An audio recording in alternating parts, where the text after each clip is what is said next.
Hey guys, it's me, Kari, and I am back with more Dicey song for you. I believe this is exactly where we left off, hopefully. By the time they went to bed, a light dusting of snow glittered over everything, glistening white in the dark air. But when Dicey emerged from Millie's the next afternoon, there was no sign of it. The cold weather had been nudged aside by an unexpectedly balmy day. Sunlight poured warm out of a cloudless sky. The breeze blew gently, wafting the warm air around. The temperature, Millie told her, had reached the 60s at midday. Dicey peeled her sweater over her head and saw Mina walking toward her, wheeling a bike. I brought my bike, Mina said unnecessarily. I thought I'd walk out with you a ways. I've had enough family to last me a year, and it's going to happen all over again at Christmas. Can you believe that? Dicey didn't know what she was supposed to say. She didn't say anything. So can I? Mina asked. Can you what? Walk with you. Sure, Dicey said. They were silent for a block until Mina asked if Dicey had a nice Thanksgiving, and Dicey said she had. They were silent again. After a while, Mina asked, was it awfully different from your other Thanksgivings? Dicey was watching a bright red cardinal fly across the road into an empty field. He flew with a queer swooping motion, low to the land. He flashed red ahead of them and at eye level. They don't fly high like other birds, Dicey observed to Mina. We get a lot of cardinals around here all winter long, Mina told her. We never had Thanksgiving before with Mama, Dicey said. She couldn't seem to keep her mind on the conversation and couldn't seem to pay attention. It felt like spring fever. We were too poor, she explained. That's no sin, Mina declared. I never said it was. Mina turned her head and looked at Dicey. I never said you did.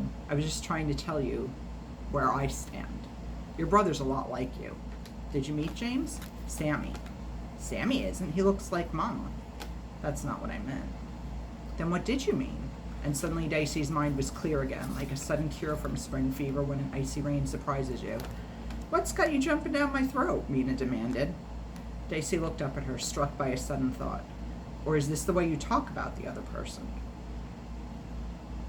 Mina chuckled. I should have known better than to write that where you'd hear it. I should have known you'd understand it and remember. Yeah, but is it? Dicey insisted. Yes and no, Mina told her. The road was almost untraveled and they walked slowly, in no hurry to get anywhere. Look, Dicey, see, I've got these problems. That surprised Dicey. I mean, I'm pretty smart, and certainly smarter than most of the kids around here. I'm black. I'm a black female. Oh, and, well, look at me. To tell the truth, I could be 30 years old and have kids of my own, couldn't I? Big as I am. If you just look. See what I mean? Dicey grinned and nodded. And I began getting these bosoms when I was 10. I started bleeding when I was 11. I ask you, what are people going to think? What does that matter? Dicey asked. So here I am, this giant oddball, and with more personality than anybody needs. And along comes a scrawny little kid, who's at least as smart as I am, and nobody's doormat. So I said to myself, Mina Smiths, you get to know that girl. I mean, I've known you for 2 months, and you never got close to asking me if anybody ever French kissed me. Cripes, Dicey said. Why should I want to know that? That's what I mean. Dicey thought about it. It could be I'm just immature, she said. I thought of that, but that's not the feeling I get. So I'm really interested in you because you're interesting. Get me? Yeah, Dicey said. So what is it about your brother that makes you jump down my throat? And Dicey told her about the fights he'd been in recently and the fights he'd been in before in Provincetown and in Bridgeport. He won't tell us why, Dicey said. That's why we're worried. Who's we? Me and Graham, Dicey said. No, but I could figure it out, Dicey told. Oh, sorry, did he tell you before? No, but I could figure it out, Dicey told Mina, about what it was like for them all in Provincetown and about how she had finally understood this summer how scared and angry Sammy got. But it's not the same here, Dicey argued, although Mina hadn't said anything. It's not at all the same for us. Even Maybeth shows the difference. Let me think a minute, Mina said. Dicey waited, feeling how warm the lowering sun was on the side of her face. It wasn't as warm as a fire, but it warmed her in a deeper way. Then Mina threw her arms up into the air and clapped her hands together over her head. Her bike clattered onto the ground. She ignored it and turned a bright face to Dicey. It's got to be your grandmother, Mina declared. Huh? Maybe you don't know this, Mina continued, talking fast and eagerly, but your grandmother's... People around here have considered her... As she realized what she was saying, her voice slowed down. I mean, she's got a reputation for weird chess, as long as I can remember. Dicey could feel anger mounting. You've never even met her. You don't know anything about her. And she isn't. She bit at her lip. See what I mean? Mina asked, ignoring Dicey's anger. You're like him. You flare up. Don't try to deny it. As soon as I brought your grandmother into it. I bet you did some fighting, too, when you were younger. I bet. Did you? Come on, tell me, did you? Dicey had to smile. Mina was so pleased with herself. Yes, of course. And about Mama. So you think the kids might be saying things about Graham? Don't you? Doesn't that sound like what kids would do? It did. But what can we do about it? Dicey asked. I don't know. How could I know that? Mina asked. What would you do? Me, I'd probably go down to school and bash in a few faces. I've always been so big, nobody fought back against me much. But that'd be the wrong thing to do. Yeah, Dicey agreed. She could see a picture of Mina descending on Sammy's second grade classroom. You wouldn't really, she said. I'm not sure, Mina said. What's your grandmother like? Mina didn't give you a minute to catch your breath, Dicey thought. Conversations with her were like running along the ocean. Come and meet her and see for yourself. Another time. Today I've got to get back home. I'm only loose for a couple of hours under strict orders to get back to help with supper. There are 15 people eating at our house. Who are they all? Dicey asked. They are all, every one of them, immediate family. My parents and brothers and sisters, a couple of husbands, a couple of wives, a couple of little kids. It's a circus, I can tell you that. She looked west to where the sun was and said, and now is the time for me to pedal back to it. Come meet Graham sometime, Dicey said. Wild horses couldn't keep me away, Mina said. See you. See you. Dicey mounted her own bike and rode off in the opposite direction. She found Graham sitting on the back steps. Graham wasn't doing anything for a change, just sitting in the sunlight. Dicey sat down beside her. She didn't know how to say what she was going to say. What if Sammy's fighting about you? She asked Graham. Graham's face swiveled around to look at Dicey. Graham's hazel eyes were set deep into her face. Her nose was straight and proud. Don't be stupid, she said. Her skin in this light showed fine lines under the fading tan. I'm not, Dicey answered. Anger tightened Graham's mouth, but Dicey sat it out. Graham just stared at Dicey for a minute. She was sitting about where she had been sitting when Dicey first saw her ever. She was dressed as she had been then, too. Long over blouse, a long full skirt, and bare feet. Then Graham stood up. It's too cold for bare feet anyway, she said. But Graham? Graham turned around. What about it? Dicey asked. Graham just turned away and went back inside. Dicey followed her into the kitchen. It's what you told me, she insisted to Graham's back. It's what you said about reaching out. And even if it's true, what am I supposed to do? Graham asked. It's too stupid. I think you ought to find out, Dicey said. You could talk to Sammy. It's not as if I haven't already done enough, Graham declared. Her chin was high and stiff. Well, that was true. Dicey knew that.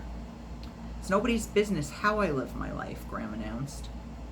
Dicey left the room. She went out to the barn and worked on the boat. She finished the side she had started in September in the failing light. She saw Sammy ride his bike up to the big doors. The dim light disguised his individual features, so he could have been any 7-year-old, home and tired. He dismounted, holding the bike upright with his hands and landing lightly on his feet. He could have been the picture of his uncle, the other Samuel. Bullet, Dicey thought. She had always assumed from Graham's reaction to Sammy that he looked like Bullet, but she didn't know. She didn't know anything about Graham's children, except Mama. She wished Graham would talk to them so she could understand. Understand what? She asked herself. Understand why Graham wouldn't even think about if Sammy was fighting over what people said about her. Wouldn't even talk about it. The figure in the doorway wheeled its bike inside and became Sammy himself. You finished one side, he announced. Looks good, doesn't it? Dicey said. He came to stand beside her, and she put her hand on his shoulder. Are you going to work tomorrow morning? He asked. Sure, it's Saturday. Would it be all right if I sanded it, even if you weren't here? Sammy asked. I'd do a good job. I know you would, Dicey told him. That would be okay with me if you wanted to. Good-o, he said. He looked earnestly at her. I won't try to share the boat with you, Dicey, honest. Dicey looked back down at him. You're a goof, she told him. Her arm slipped down behind his back until her fingers could dig into his ribcage. A genuine goof. I'm going to call you Goofy. He laughed, twisted away, and ran out of the barn. Dicey followed him, crying out that she was going to get him and tickle him until he wet his pants. Sammy laughed so hard he fell over onto the ground. Dicey pounded on him. Saturday was as warm as Friday, and Dicey changed into her shorts and a t-shirt after lunch to work on the boat. She preferred wearing the boys' shirts, but they had to be ironed. She ran her hand carefully over the area Sammy had finished that morning when she had been washing down shelves at Millie's. The wood was silky smooth under her fingers. The air was silky smooth around her body. James and Maybeth were working in the kitchen. Graham sat knitting and listening. Sammy was off delivering papers. Dicey scraped at the second side, puzzled by this strange warm weather, but pleased by the chance to spend an afternoon alone with the boat. When someone spoke her name from behind her, she swung around, startled. Jeff stood in the doorway. He had a bike and his guitar was slung over his back. "What you doing?" "I'm the one to ask that," Dicey snapped. What was he doing there anyway? He stepped back and moved his head confusedly. Dicey just about decided she didn't think much of him when he spoke again. "Look," he said, "I thought I'd come out and see you, and I want to meet this sister of yours. If you're busy, I'll go. If you don't like the idea of me being here, you just have to say so." Dicey was already sorry for her anger.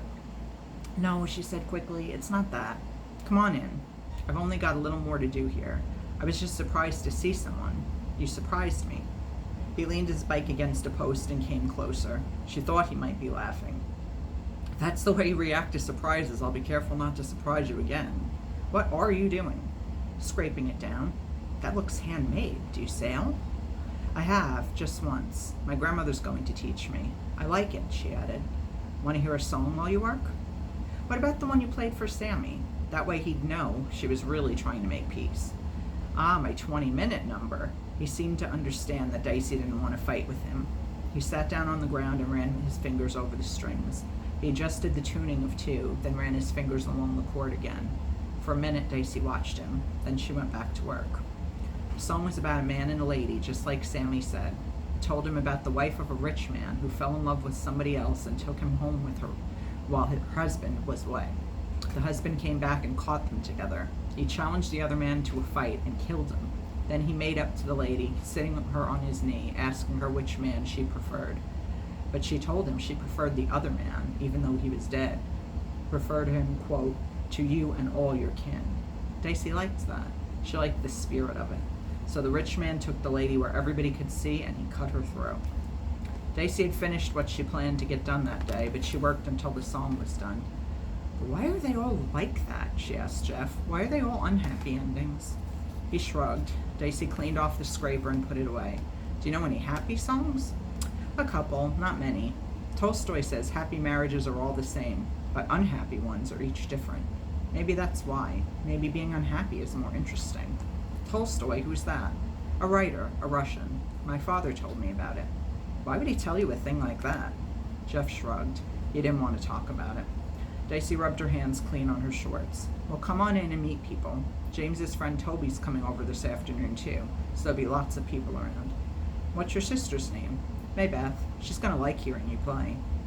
By the time introductions were made and questions were answered, Toby had arrived, and Sammy had returned, and a whole new set of introductions and questions had to be covered. Toby was about James's size, with light brown hair and big glasses that magnified his eyes. At first they all stood around in the kitchen, then Graham moved them all into the living room. Jeff went right to the point with Maybeth. "Dicey says you sing." Maybeth gripped her hands together and looked big-eyed around the room. She didn't say anything. "So do I," Sammy declared. "I wasn't thinking of this much audience," Dicey added.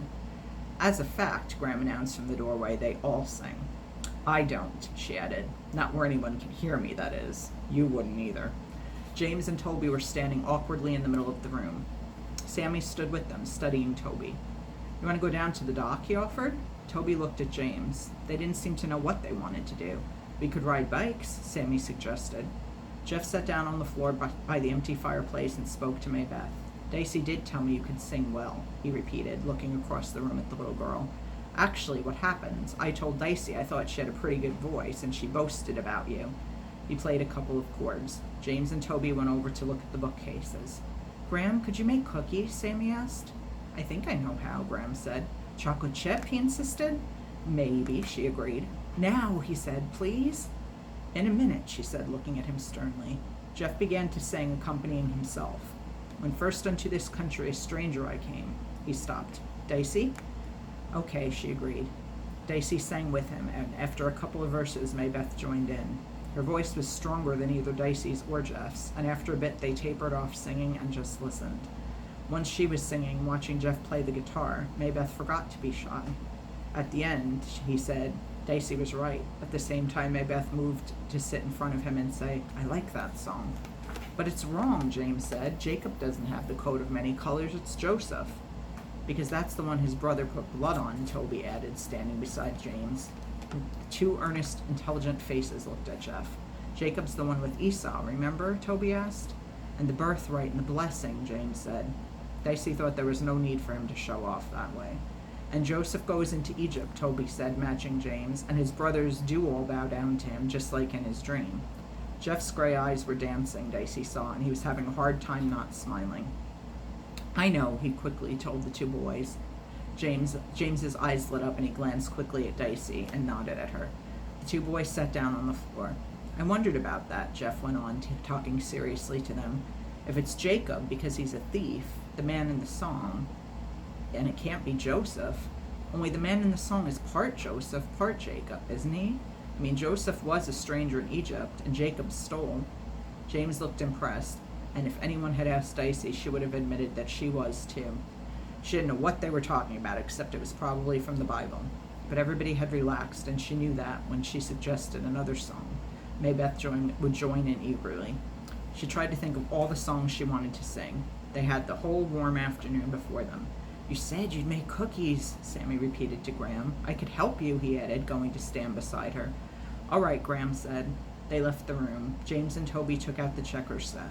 Dicey looked at the gleaming guitar on Jeff's lap and asked if he'd ever heard Who Will Sing For Me.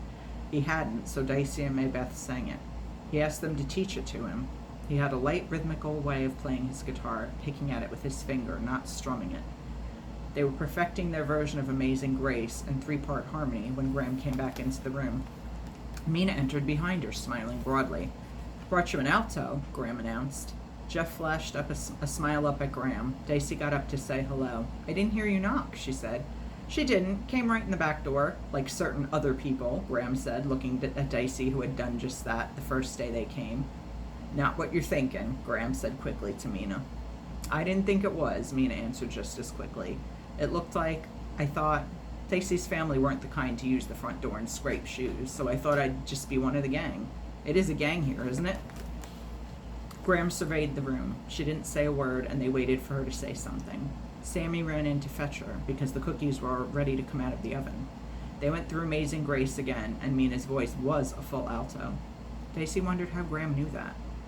I hope you're not sung out, Mina said, settling into a chair. I could spend the afternoon singing, and that's the truth. You choose the next one, Jeff told her. You won't know it, she countered. I can pick up almost anything, he said. Can't I, Maybeth? You tell her, you've been watching close enough. Maybeth just smiled and said, I think you can. Mina, curling her legs up under her denim skirt, challenged Jeff. It's a gospel tune. She started to sing a kind of prayer song about a man whose only friend was God. By the time she got to the third line, Jeff had joined in to show Mina he already knew it. They sang together. Someone beckons me from heaven's open door, and I can't feel at home in this world anymore. Maybeth looked at Dicey. That's like Stewart's songs, she said. Who's Stewart? Jeff asked. He was playing softly now, as if he didn't ever want to stop. Somebody we met last summer, Dicey answered. She pushed her lips together because she wasn't going to say any more about it. Because of the way you say the words, Maybeth explained. Mina looked at Jeff and shrugged. Whatever they say, right? Let's do it again, he suggested. Maybeth, can you? Dicey? Maybeth could, but Dicey didn't remember the words yet, so she hummed along. Graham brought in a plate of warm cookies and sat down to join them, listening. Sammy perched himself on the arm of Graham's chair like a pet watchdog, Dicey thought. All right, guys, that is it for now. We're actually at a real chapter break. We're at the end of chapter 8, so we will pick up with chapter 9 next time. But as always, I hope you're enjoying the book.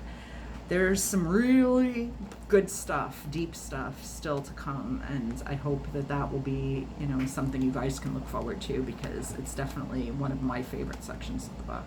Not sure exactly how much further along we have to go, but you'll know it when we get to it, I think. But anyway, thank you so much for watching. Have a great rest of your day, and I'll be back soon with more stuff. Bye, guys.